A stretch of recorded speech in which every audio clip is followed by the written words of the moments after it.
Saviez-vous que Lucifer n'est pas ce que vous pensez? On vous dit souvent qu'il est le mal incarné, le tueur d'âmes. Mais est-ce vrai?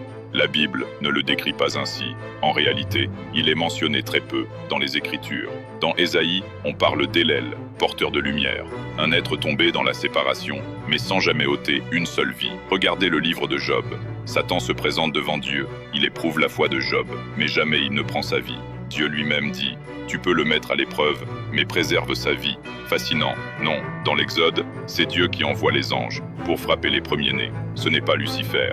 Et dans l'Apocalypse, les fléaux sont aussi déclenchés par les anges. Mais Lucifer ne tue personne, il est l'accusateur, celui qui met en lumière nos failles, un révélateur, pas un destructeur. Pourquoi cette transformation de Lucifer en monstre? Parce qu'une interprétation différente de la Bible dérange. Elle montre un chemin inattendu, une autre vérité. Le diable, loin d'être ce que l'on croit, est un miroir, un passage obligé pour ceux qui cherchent la lumière. Les anciens comprenaient cela, ils lisaient les textes d'une manière différente. Et que seulement, alors, si Lucifer ne tue pas, qui est-il vraiment? Qui nous a enseigné la peur au lieu de la connaissance? Réfléchis à cela, continue ta quête de vérité, car ce n'est pas la peur qui libère, c'est la compréhension.